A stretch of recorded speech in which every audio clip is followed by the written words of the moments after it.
ప్రభువు యేసుక్రీస్తు నామమున మీ అందరికీ శుభాభివందనాలు.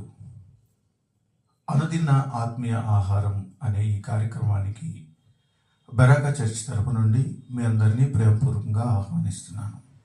అందరూ బాగున్నారా? మీరందరూ క్షేమంగా ఉండాలని ప్రతిదినము ప్రార్థన చేస్తూ ఉన్నాను. ప్రియమైన దేవుని బిడ్డలారా, మన ముందు చాలామంది వ్యక్తులు కనబడుతూ ఉంటారు. కొంతమంది బాగా ఆశీర్వదించబడి సంతోషంతో అన్నిట్లో యాక్టివ్గా ఉంటారు.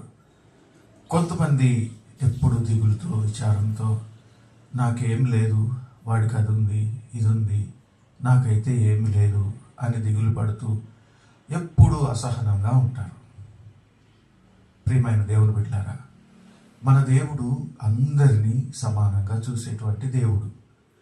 ఒక్కొక్క మనిషికి తనలో ఉన్నటువంటి ఆలోచనను బట్టి, తన శక్తి సామర్థ్యాలను బట్టి, తన కమిట్మెంట్ని బట్టి దేవుడు వారికి ఆయా బాధ్యతలు అప్పచెప్తాడు. ఎవరైతే వాటిలో నమ్మకంగా ఉంటారో వారిని దేవుడు ఆశీర్వదిస్తాడు, ఉన్నతమైన స్థితిలోనికి తీసుకొని వస్తాడు. బైబిల్లో మత్తయి సువార్త 25వ అధ్యాయం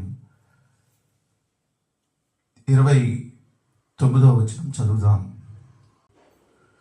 కలిగిన ప్రతివానికి ఇయ్యబడును, అతనికి సమృద్ధి కలుగును.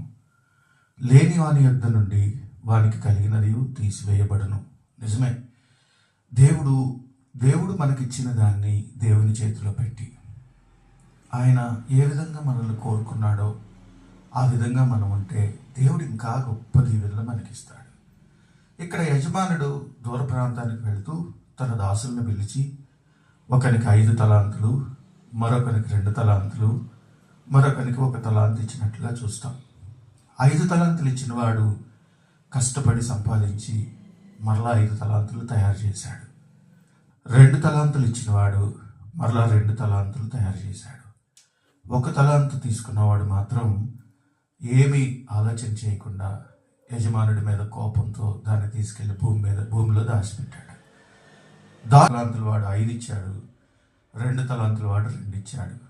యజమానుడు చక్కగా దీవించాడు. బలా నమ్మకమైన మంచి దాసుడా, కొంచెంలో మీరు నమ్మకంగా ఉన్నారు, ఇంకను మీకు కొత్త బాధ్యతలు ఇస్తానని చెప్పాడు. 1 తలాంతు తీసుకున్నవాడు తీసుకెళ్లి భూమిలో దాచిపెట్టాడు. అంతేకాదు, దాన్ని బట్టి యజమానుడు అతన్ని సంబోధించాడు, చెడ్డదాసుడా అని చెప్పి. అంతేకాదు, అతను తీసుకెళ్ళి చీకటి గుహలో తోసివేయమని చెప్పాడు. 1 తలాంతు ఎవరైతే తీసుకున్నారో వారిని చూసినప్పుడు యజమానుడు బాధపడ్డాడు. అక్కడి నుంచి ఆ తలాంతు తీసుకొని ఎవరికైతే 5 తలాంతులు ఇచ్చారో ఆయనకి ఇచ్చాడు. ఈ సందర్భం, ఈ పారబుల్ మనం చూసినప్పుడు ప్రియమైన దేవుని బిడ్డలారా, మన దేవుడు ఏది మనకి ఇచ్చాడో, ఏ బాధ్యత ఇచ్చాడో, ఏ పొజిషన్ ఇచ్చాడో మనము నమ్మకంగా ఉండాలి. నమ్మకంగా ఉన్నప్పుడు మన దేవుడు మనకు సహాయం చేస్తాడు. కాబట్టి నీకు కొంచెం ఇచ్చాడా, ఎక్కువ ఇచ్చాడా అని చెప్పి నువ్వు దిగులు పడాల్సిన అవసరం లేదు, చింతపడాల్సిన అవసరం లేదు. దేవుడు దగ్గర నీవు చేసినటువంటి పనిని గమనించే దినం ఉంది. కాబట్టి గొప్ప కృప ఆయన మీకు ఇవ్వాలని ఆశపడతా ఉన్నాడు. అటువంటి కృప మీ అందరికీ దేవుడు దయచేయను గాక. ఆమేన్. ప్రార్థన చేసుకున్నాం. పరిశుద్ధుడా, ప్రేమ కలిగిన తండ్రి, గొప్ప దేవా, నీ పాదాలకు వందనాలు. జీవం కలిగిన దేవా, ఎలాగో 5 తలాంతులు 2 తలాంతులు వారు ప్రభా కష్టపడి పనిచేసి తిరిగి యజమానుడు అడిగినప్పుడు ఇచ్చాడు. ప్రభా, మేము కూడా నీవిచ్చిన పనిలో నమ్మకంగా ఉండడానికి సహాయం చేయండి. 1 తలాంతు తీసుకున్న చెడ్డదాసులాగా మేము ఉండకుండా సహాయం చేయండి ప్రభా. ఈ వాక్యం వింటున్న నీ బిడ్డలందరినీ మీరు ఆశీర్వదించండి. వారి పనుల్లో వారు నమ్మకంగా పనిచేయడానికి సహాయం చేయండి. నీ రాజ్య వ్యాప్తి కొరకు ప్రభా మా ఆత్మలను సిద్ధపరచుకోవడానికి సహాయం చేయండి. నీ కృప దయచేయమని యేసయ్య పరిశుద్ధ నామమున ప్రార్థన చేసి వేడుకొంచున్నాం తండ్రి. ఆమేన్.